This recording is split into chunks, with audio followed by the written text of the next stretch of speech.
मैं आदरणीय सतपाल मलिक जी को अपनी श्रद्धांजलि अर्पित करता हूं और उस हर नौजवान को साधुवाद देता हूं जिसने उन्हें श्रद्धांजलि देने के लिए ये स्थान चुना। मुझे लगता है कि ये पश्चिमी उत्तर प्रदेश में शिक्षा का सबसे बड़ा संस्थान है। हमारे में से तमाम लोग ऐसे हैं जो यहाँ से निकल के गए हैं, ज़िंदगी में उन्होंने छोटे बड़े जो मुकाम हासिल किए यहाँ से किए हैं। मेरे सीनियर बैठे हैं विजय सर, इन्हीं छात्रावासों में हमने देखा कि वो किस तरीके से पढ़ते थे और हमने सीखा उनसे टेबल पे कैसे बैठते हैं, कुर्सी पे कितनी देर तक बैठ कर पढ़ा जा सकता है। हम सारे तमाम लोग, रविंदर और हम हॉस्टल में एक साथ रहे हैं, इन हॉस्टल्स में हम लोग रहे हैं।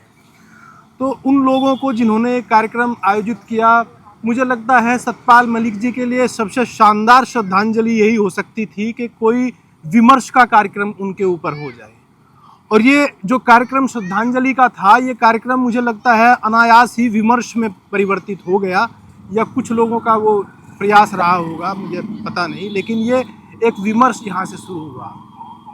जिस सम्मान की हम लोग बात कर रहे थे, सरकार सम्मान नहीं देती, तो सरकार किसी भी बोलने वाले आदमी को सम्मान नहीं देती। और केवल यही सरकार सम्मान नहीं देती ऐसा नहीं है, दुनिया की कोई एक सरकार बताइए जो अपने खिलाफ बोलने वाले व्यक्ति को सम्मान देती हो? कोई सम्मान नहीं देता है।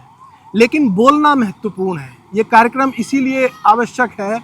मैं भी एक दो ऐसे कार्यक्रम में, एक दिन हरीशपाल जी के यहाँ बहुत पुराने विद्यार्थी नेताओं का एक कार्यक्रम हुआ जिसमें मुझे भी बुलाया गया, मैं भी चला गया।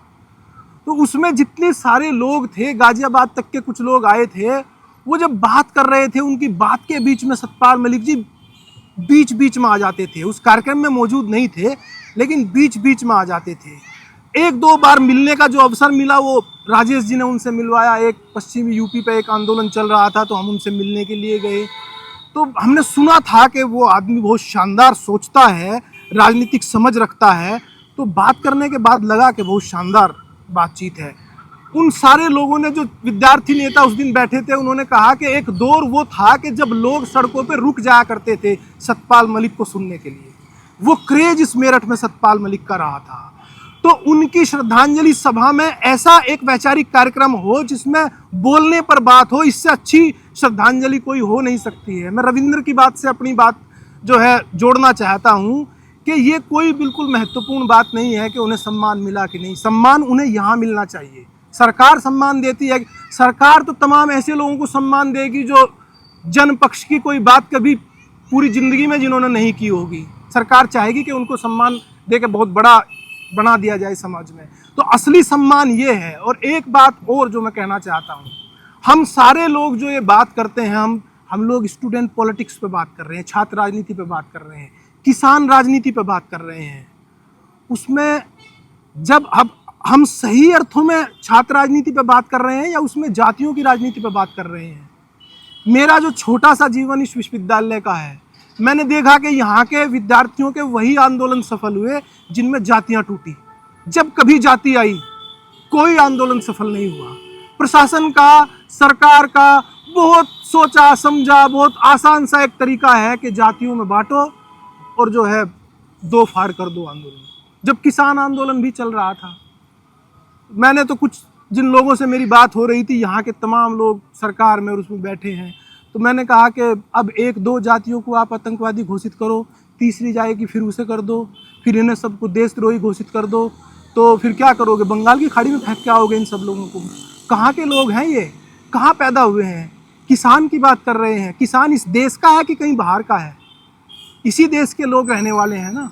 मैं अभी एक कार्यक्रम में बोल रहा था, वहाँ बहुत सारे विद्यार्थियों ने बहुत ज़बरदस्त नारेबाजी की, भारत माता की जय। मैंने कहा भाई, आप समझते हो कि नहीं ये भारत माता कौन है? नेहरू ने ये प्रश्न उठाया था, मेरा कद नहीं है उठाने का, लेकिन आप जो लोग लगातार बोलते हो भारत माता की जय, कहीं ऐसा तो नहीं कि आदतन बोल रहे हो, जोर से बोलो जय माता की? या इसे समझते भी हो इन नारों का मतलब क्या है? भारत माता में कौन लोग शामिल हैं? मुझसे अलग बिरादरी का आदमी भी इस भारत माता में शामिल है, या बस मेरी बिरादरी का आदमी इस भारत माता में शामिल है? किसान राजनीति है, देश की राजनीति है, समाज की राजनीति है।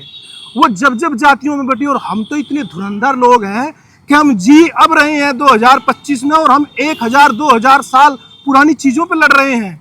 हम इन चीज़ों पे लड़ रहे हैं कि नहीं उनका पुरखा ज़्यादा बहादुर नहीं था, मेरा पुरखा ज़्यादा बहादुर है। इसी बात पर मैं तलवार निकाल सकता हूँ उसके लिए। किसानों की बात गई भाड़ में, और विद्यार्थियों की जो राजनीति है वो गई भाड़ में, और पूरी एजुकेशन बिक गई, वो गई भाड़ में। पहले ये तय किया जाए कि 1000 साल पहले मेरा पुरखा ज़्यादा बहादुर था कि उनका पुरखा ज़्यादा बहादुर था। हम तो इन मुद्दों पर लड़ रहे हैं। इससे अच्छा माहौल सरकारों के लिए क्या हो सकता है?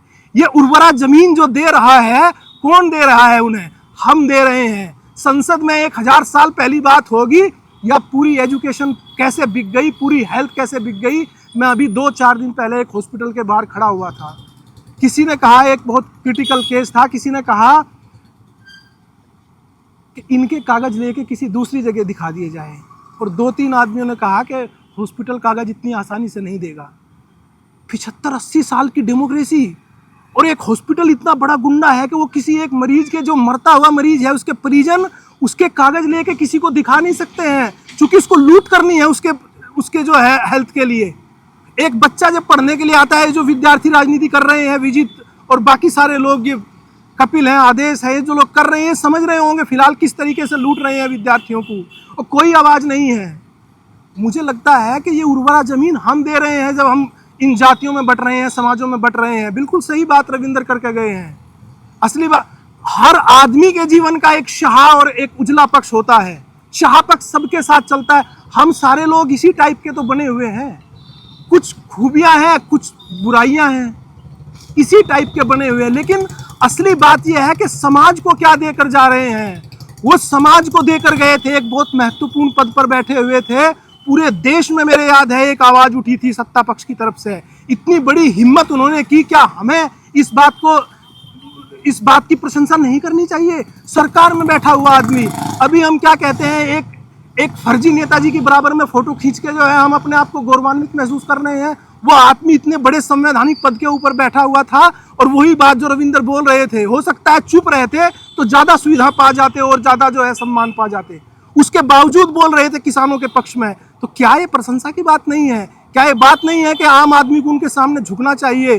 और यही हम लोगों को सीखना भी चाहिए कि जो बोलना बंद हुआ है, जिन लोगों ने कार्यक्रम आयोजित किया है, मैंने बहुत लंबे समय बाद यहाँ दरी बिछी हुई देखी है। जब हम सारे लोग यहाँ रह रहे थे, ये चुटकी की बात थी कि लोग यहाँ से निकलते थे हॉस्टल से, और चुटकियों में जो है व्यवस्था उनके सामने झुकती थी, उनकी बातें मानती थी। अब ये सामान्य बात नहीं है। ये जो देख रहे हैं ना आप, कैमरे लगे हैं, ये सुरक्षा के लिए नहीं लगे हैं, इसलिए लगे हैं कि कोई बोले नहीं, कोई खिलाफ बात तो नहीं कर रहा है। तो सतपाल मलिक जी खिलाफ बात करके गए थे, ये कैसे उम्मीद कर रहे हैं कोई सरकार उनको सम्मान देगी? मैं तो अभी कुछ दिन पहले, रविंदर भाई मुझे नहीं पता आप लोग गए कि नहीं, मैं तो ओल्ड हॉस्टल में चला गया। उसमें घुसने का तरीका ऐसा है जैसे जेल में घुसते हों। मैंने कहा ये हॉस्टल बनाया कि जेल कर दी? यहाँ तक तो पहुँचते नहीं थे, और कोई मर्डर नहीं हुआ। हम लोगों का कितना जीवन कटा यहाँ, 10-15 साल। कोई आदमी मरा अंदर? कोई आदमी नहीं मरा। बल्कि इस 4 दीवारी में यहाँ से घुसने के बाद जितनी सुरक्षा हमें इस दुनिया में यहाँ महसूस होती थी, कहीं महसूस नहीं हुई। और मैं तो ये भी बिल्कुल साफ मन से बोल रहा हूँ कि जितने सारे यहाँ आंदोलन हुए, अब मेरी उनमें इतनी सी भी भूमिका रही होगी, मेरी जाति का उसमें कोई जरा सा भी योगदान नहीं रहा होगा। बाकी जातियों के जो विद्यार्थी थे, उन्होंने वो सम्मान दिया होगा जिसका मैं हकदार भी नहीं रहा हूँ। तो हम लोग पहले तय करें कि जब हम विद्यार्थी राजनीति पर बात करते हैं, जब हम किसान राजनीति पर बात करते हैं, तो हम उसे टुकड़ों में बांट के देखते हैं, या देखते हैं सही में किसान जो है उसके हित एक जैसे हैं, क्या चाहते हैं? तो ये जो उर्वरा भूमि हम इन नकारा लोगों को दे रहे हैं, सरकारें सारी एक जैसी होती हैं। जब ये एजुकेशन बिक रही थी तब तो कांग्रेस की सरकार थी, क्यों नहीं बोली थी कांग्रेस की सरकार?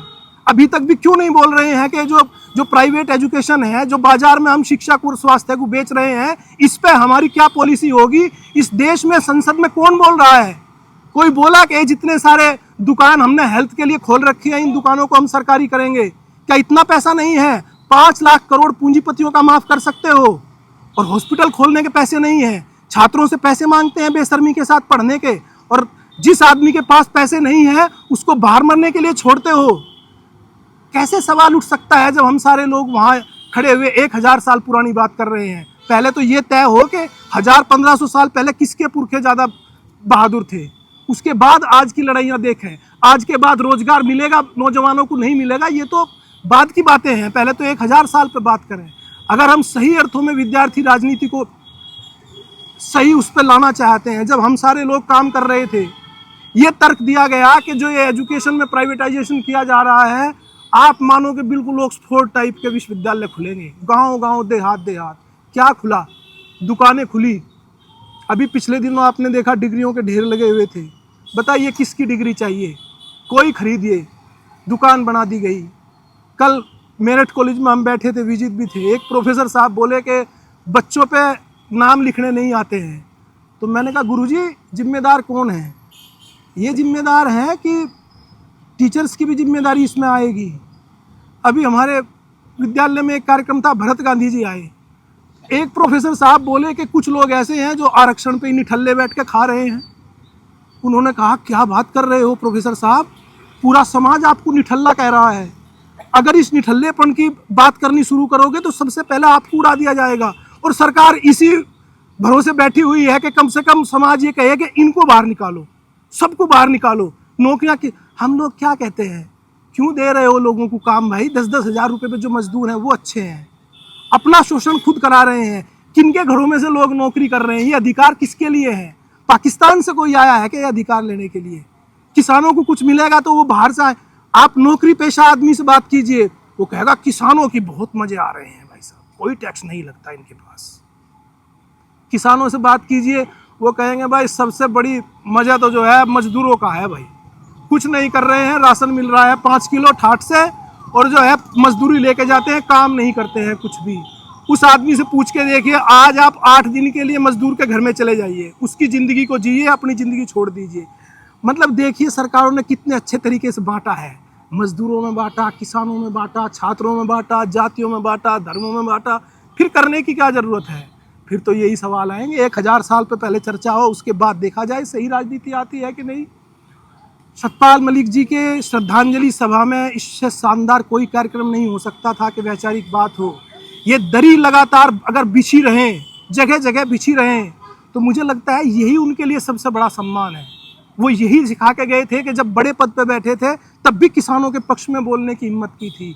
वहाँ दिल्ली में बैठ के एक आदमी बोल रहा था कि सेना खत्म कर दी गई, देहात के जो 70% बच्चे रोजगार पा जाते थे छीन लिए 1 सेकंड में आपसे, अब जाओ और मजदूरी करो उनके बाहर। वो आदमी बोल रहा था, वो हमारे श्रद्धा सुमन अर्पित करने लायक व्यक्ति है। तो मुझे लगता है कि ऐसे जो लोग हैं, मैं मानता हूँ बिल्कुल हम सारे लोग उनमें से हैं कि हमारे शाह और उजले पक्ष हैं, लेकिन जो समाज के लिए पक्ष हैं वो हमें याद रखने चाहिए। ये याद रखने लायक बात नहीं है कौन कितने बड़े पद पे चला गया, इससे क्या फ़र्क पड़ता है, कद बड़ा है कि नहीं ये महत्वपूर्ण है। तमाम लोग गए, जयप्रकाश नारायण तो किसी पद पे नहीं गए, देश तो आज तक याद कर रहा है। तो सोचिए कि समाज के लिए वो जो बात शुरू करके गए थे, समाज के लिए क्या योगदान है, मुझे लगता है यही असली बात है। मैं फिर से उन्हें अपनी श्रद्धा सुमन अर्पित करता हूँ, और जिन लोगों ने एक कार्यक्रम किया उनको साधुवाद देता हूँ कि ये दरी जो बहुत दिन बाद यहाँ बिछी है, इन 3 क्रांतिकारियों के सामने दरी बहुत लंबे समय बाद बिछी है, ये बिछी रहनी चाहिए जगह जगह। यहाँ कहीं ये बिछा रहे हैं विजित, कहीं आप बिछाइए। धन्यवाद।